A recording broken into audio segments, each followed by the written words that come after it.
Hi കൂട്ടുകാരെ, എല്ലാവർക്കും നമസ്കാരം. ഇന്നത്തെ നമ്മുടെ വീഡിയോ വളരെ ടേസ്റ്റി ആയിട്ടുള്ള നല്ലൊരു സോഫ്റ്റ് ഉണ്ണിയപ്പമാണ്. ഈ ഒരു ഉണ്ണിയപ്പം ഞാനിവിടെ ഒരു പ്രശസ്തനായ ഫിലിം സ്റ്റാറിന് വേണ്ടിയിട്ടാണ് ഇന്ന് തയ്യാറാക്കി എടുക്കുന്നത്. ഇനിയിപ്പോൾ വിഷുനാളുകളാണ്. ഈ ഒരു വിഷുനാളിൽ നമ്മുടെ വീട്ടിൽ എല്ലാവർക്കും വളരെ സിമ്പിളായിട്ട് തന്നെ തയ്യാറാക്കി കഴിക്കാൻ പറ്റിയ നല്ല സോഫ്റ്റ് ഉണ്ണിയപ്പമാണ്. ഇപ്പോൾ നമ്മുടെ വീഡിയോസൊക്കെ കണ്ടിട്ട് ഉണ്ണിയപ്പം തയ്യാറാക്കി വിൽക്കുന്ന എൻ്റെ കൂട്ടുകാർ കുറേ പേര് ചോദിക്കുന്നുണ്ടായിരുന്നു, ഉണ്ണിയപ്പം തയ്യാറാക്കി എടുക്കാനായിട്ട് ഏതരിയാണ് ഏറ്റവും നല്ലതെന്ന്. നമ്മളിന്ന് തയ്യാറാക്കുന്നത് ഉണക്കലരി വെച്ചിട്ടാണ്. ഈ ഒരു അരി വെച്ചിട്ട് തയ്യാറാക്കുമ്പോഴാണ് ഉണ്ണിയപ്പത്തിനും നെയ്യപ്പത്തിനും നല്ല പെർഫെക്ഷനൊക്കെ കിട്ടുന്നത്. അപ്പോൾ എങ്ങനെയാണ് വളരെ ടേസ്റ്റി ആയിട്ടുള്ള വിഷു സ്പെഷ്യൽ ഉണ്ണിയപ്പം തയ്യാറാക്കി എടുക്കുന്നതെന്ന് നമുക്ക് വീഡിയോയിൽ കണ്ടു നോക്കാം. വിഷു സ്പെഷ്യൽ ഉണ്ണിയപ്പം തയ്യാറാക്കാനും വേണ്ടിയിട്ട് ഞാനിവിടെ 1/2 കിലോ അളവിലാണ് ഉണക്കലരി എടുത്തിട്ടുള്ളത്. ഉണ്ണിയപ്പവും നെയ്യപ്പവും ഒക്കെ ഉണ്ടാക്കാനായിട്ട് ഏറ്റവും ബെസ്റ്റ് അരി ഏതാണെന്ന് ചോദിച്ചാൽ ഇതാണ് കേട്ടോ പെർഫെക്റ്റ് അരി. ഈ ഒരു അരി കൊണ്ട് തയ്യാറാക്കുമ്പോഴാണ് നമ്മുടെ ഉണ്ണിയപ്പത്തിന് നല്ലൊരു കളറും അതുപോലെ ഒരു പ്രത്യേക ടേസ്റ്റൊക്കെ കിട്ടുന്നതും. ഇനി ഈ അരിയെ ഒന്ന് നല്ലതുപോലെ കഴുകിയതിന് ശേഷം 6 മണിക്കൂർ നേരത്തേക്ക് ഒന്ന് വെള്ളത്തിൽ കുതിർത്താനിട്ട് കൊടുക്കാം. ഇനി നമ്മുടെ അരിയൊന്ന് കുതിർന്ന് വരുന്നതിനായിട്ട് നമുക്കൊന്ന് വെയിറ്റ് ചെയ്യാം. രാവിലെയാണ് ഉണ്ണിയപ്പം ഉണ്ടാക്കേണ്ടതെങ്കിൽ രാത്രി അരിയെ കുതിർത്തിയെടുത്താലും കുഴപ്പമൊന്നുമില്ല. ഇനിയിപ്പോൾ നമ്മുടെ അരി 6 മണിക്കൂറിന് ശേഷം നല്ലതുപോലെ കുതിർത്തി കിട്ടിയിട്ടുണ്ട്. ഇനി ഒരു മിക്സിയുടെ ജാറിലേക്ക് മാറ്റിയിട്ട് ഇതിനെ നല്ല വെണ്ണ പോലെ തന്നെ ഒന്ന് അരച്ചെടുക്കാം. ഇനി ഇവിടെ 1/2 കിലോ അരിയുടെ ഉണ്ണിയപ്പം തയ്യാറാക്കാനും വേണ്ടിയിട്ട് ഞാനിവിടെ 700 ഗ്രാം അളവിൽ ശർക്കര എടുത്തിട്ടുണ്ട്. ഈ ശർക്കരയെ 2 ഗ്ലാസ് വെള്ളം കൂടി ചേർത്തിട്ട് ഒന്ന് അടുപ്പിലേക്ക് ഉരുക്കാൻ വെച്ച് കൊടുക്കാം. ഈ ഒരു സമയത്ത് നമ്മുടെ അരിയെ നല്ലതുപോലെ ഒന്ന് അരച്ചു എടുത്തിട്ടുണ്ട്. 2 തവണ കൊണ്ടാണ് അരിയെ ഇപ്പോൾ അരച്ചെടുത്തിട്ടുള്ളത്. അതിനുശേഷം നമ്മൾ തിളപ്പിച്ചുകൊണ്ടിരിക്കുന്ന ശർക്കര പാനിയെ ചൂടോടുകൂടി തന്നെ 1 കപ്പ് ആദ്യം ഒഴിച്ചു കൊടുക്കാം. ആദ്യം 1 കപ്പ് ശർക്കര പാനി ചേർത്ത് നല്ലതുപോലെ ഇളക്കി ഒന്ന് മിക്സ് ചെയ്ത് കഴിഞ്ഞാൽ 2ാമത്തെ കപ്പ് ശർക്കര പാനിയും ഒഴിച്ചു കൊടുക്കാം. ഈ ഒരു ശർക്കരപ്പാനിയും ഒഴിച്ചു കഴിഞ്ഞാൽ പെട്ടെന്ന് തന്നെ വീണ്ടും നമുക്ക് ഇളക്കി ഒന്ന് യോജിപ്പിച്ച് കൊടുക്കാം. ഇല്ലെങ്കിൽ നമ്മുടെ പൊടി പെട്ടെന്ന് തന്നെ കട്ടി പിടിക്കാനൊക്കെ സാധ്യതയുണ്ട്. അതിനുശേഷം വീണ്ടും 1 കപ്പ് ശർക്കരപ്പാനിയും കൂടെ ഒഴിച്ചു കൊടുക്കാം. വീണ്ടും നമ്മൾ 1 കപ്പ് ശർക്കരപ്പാനിയും കൂടി തിളച്ച് ചൂടോടുകൂടി തന്നെ ചേർത്തിട്ടുണ്ട്.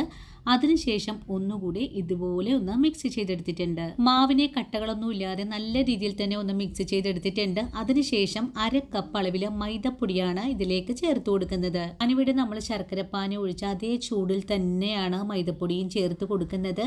ഇനി മൈദപ്പൊടിയുടെ കട്ടകളെല്ലാം ഒന്ന് ഉടച്ച് മിക്സ് ചെയ്ത് കഴിഞ്ഞാൽ ഇതിലേക്ക് 1/2 കപ്പ് അളവിൽ തന്നെ റവ കൂടെ ചേർക്കുന്നുണ്ട്. റവ വറുത്തതോ വറുക്കാത്തതോ എന്ത് വേണമെങ്കിലും ചേർക്കാവുന്നതാണ്.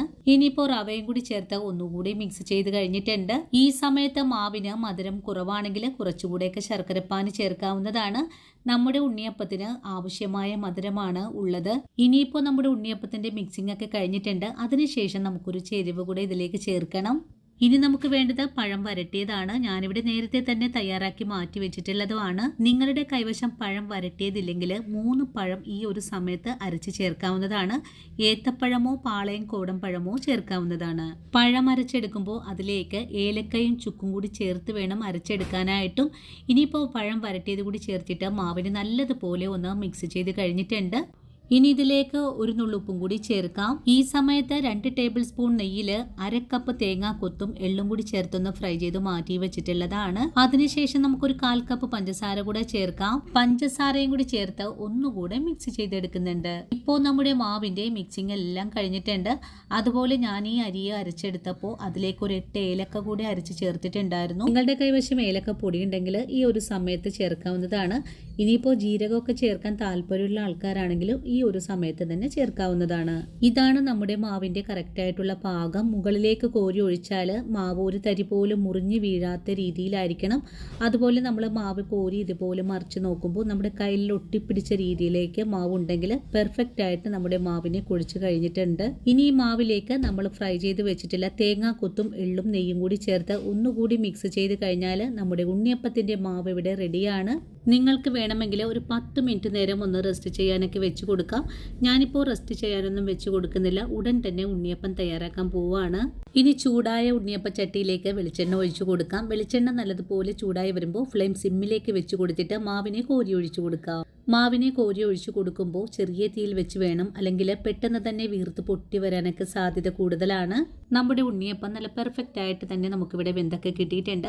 ഇനി മറിച്ചും തിരിച്ചൊക്കെ ഇട്ട് കൊടുത്തിട്ട് നല്ല പോലെ മുരിഞ്ഞു കഴിഞ്ഞാൽ എണ്ണയിൽ നിന്നും കോരിയും കൂടെ മാറ്റാവുന്നതാണ്. നമ്മുടെ ഉണ്ണിയപ്പം നല്ല പെർഫെക്റ്റ് ആയിട്ട് തന്നെ ഇവിടെ വെന്തും കിട്ടിയിട്ടുണ്ട്. അതിനുശേഷം അടുത്ത കുഴികളിലേക്ക് മാവിനെ കോരി ഒഴിച്ചു കൊടുക്കുവാണ്. മാവ് കോരി ഒഴിച്ചു കഴിഞ്ഞാൽ ഉണ്ണിയപ്പം ചട്ടിയിൽ നിന്നും പെട്ടെന്ന് തന്നെ പൊങ്ങി വീർത്തൊക്കെ വരുവാണ്. ഒരു ബുദ്ധിമുട്ടുമില്ലാതെ തന്നെയാണ് നമുക്കിതിനെ ഉണ്ടാക്കിയെടുക്കാനും സാധിക്കുന്നത്. അത് നല്ല വലിയ ഉണ്ണിയപ്പമായിട്ടാണ് ഞാനിവിടെ തയ്യാറാക്കി എടുക്കുന്നത്. ഈ ഒരു ഉണ്ണിയപ്പം ഞാനിവിടെ ഒരു 5 രൂപയ്ക്കാണ് കേട്ടോ വിൽക്കുന്നത്. അതും ഒരു ബുദ്ധിമുട്ടുമില്ലാതെ തന്നെയാണ് നമുക്ക് ഈ ഉണ്ണിയപ്പത്തിന് തയ്യാറാക്കി എടുക്കാൻ സാധിക്കുന്നതും. 2 വശവും മറിച്ചും തിരിച്ചൊക്കെ ഇട്ട് കൊടുത്തിട്ട് വേണം ഇതിനെ ഒന്ന് മുരിയിച്ചെടുക്കാനായിട്ടും. ഇനിയിപ്പോൾ ഈ ഒരു വിഷു നാളില് വളരെ എളുപ്പത്തിൽ തന്നെ നിങ്ങൾക്ക് എല്ലാവർക്കും ഉണ്ണിയപ്പം തയ്യാറാക്കി എടുക്കാൻ സാധിക്കും. ഇതേ രീതിയിൽ തന്നെ നിങ്ങൾ തയ്യാറാക്കി നോക്കുവാണെങ്കിൽ ഒരു 90 ഉണ്ണിയപ്പമാണ് നമുക്ക് ഈ ഒരു അളവിൽ വെച്ചിട്ട് തയ്യാറാക്കാൻ സാധിക്കുന്നതും. ഞാനിവിടെ വലിയ ഉണ്ണിയപ്പമാണ് തയ്യാറാക്കുന്നത്. നിങ്ങൾക്ക് വേണമെങ്കിൽ ചെറുതായിട്ട് വേണമെങ്കിൽ തയ്യാറാക്കാവുന്നതാണ്. ഇനി നമുക്ക് ഇതേപോലെ തന്നെ എല്ലാ ഉണ്ണിയപ്പവും ഒന്ന് മുരിയിച്ചെടുക്കാം. ഞാനിന്നൊരു പ്രശസ്തനായ ഫിലിം സ്റ്റാറിന് വേണ്ടിയിട്ടാണ് ഈ ഒരു ഉണ്ണിയപ്പം തയ്യാറാക്കി എടുക്കുന്നത്.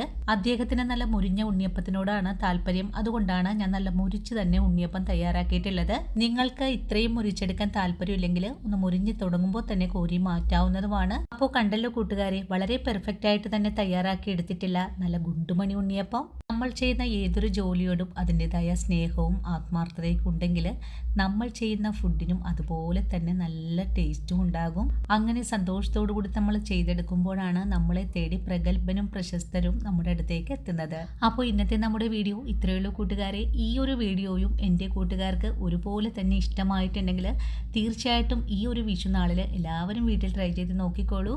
ട്രൈ ചെയ്ത് നോക്കിയിട്ട് നിങ്ങൾക്ക് ഇഷ്ടപ്പെടുവാണെങ്കിൽ നിങ്ങൾക്ക് കിട്ടിയ ഈ ഒരു അറിവിനെ നിങ്ങളുടെ കൂട്ടുകാരിലേക്കൊന്ന് ഷെയർ ചെയ്ത് കൊടുക്കാനും വീഡിയോയെക്കുറിച്ചുള്ള അഭിപ്രായങ്ങളെല്ലാം കമൻസ് ആയിട്ട് അറിയിക്കാനും മറന്നു പോകരുത്. ഇനിയിപ്പോൾ ആദ്യമായിട്ട് കാണുന്ന കൂട്ടുകാർ ആരെങ്കിലും ഉണ്ടെങ്കിൽ ഒന്ന് സപ്പോർട്ട് ചെയ്യണം കേട്ടോ. സപ്പോർട്ട് ചെയ്തിട്ട് ആ കുഞ്ഞു ബെല്ലൈക്കണും കൂടെ ഓൾ ഓപ്ഷൻ അടിച്ചിടാനും മറന്നു പോകരുത്. അപ്പോഴാണ് ഞാനിടുന്ന പുതിയ പുതിയ വീഡിയോസ് എല്ലാം തന്നെ നിങ്ങളുടെ കയ്യിൽ നോട്ടിഫിക്കേഷൻ വഴി എത്തുന്നത്. അപ്പോൾ ഇന്നത്തെ നമ്മുടെ വീഡിയോയും ഇവിടെ നിർത്തുവാണ്. ഇനിയും നല്ലൊരു വീഡിയോ ആയിട്ട് ഞാൻ നാളെയും ഓടിയെത്തുന്നതാണ്. അതുവരെയും വീഡിയോ കണ്ട് സപ്പോർട്ട് ചെയ്ത എൻ്റെ എല്ലാ കൂട്ടുകാരോടും ഇനിയും കാണാനിരിക്കുന്ന എൻ്റെ പ്രിയ കൂട്ടുകാരോടും ഒത്തിരി നന്ദിയും സ്നേഹമൊക്കെ അറിയിച്ചുകൊണ്ട് നാളെ രാവിലെ ഓടിയെത്താം. അതുവരെയും ഒത്തിരി സ്നേഹത്തോടെ വീണ്ടും കാണാം.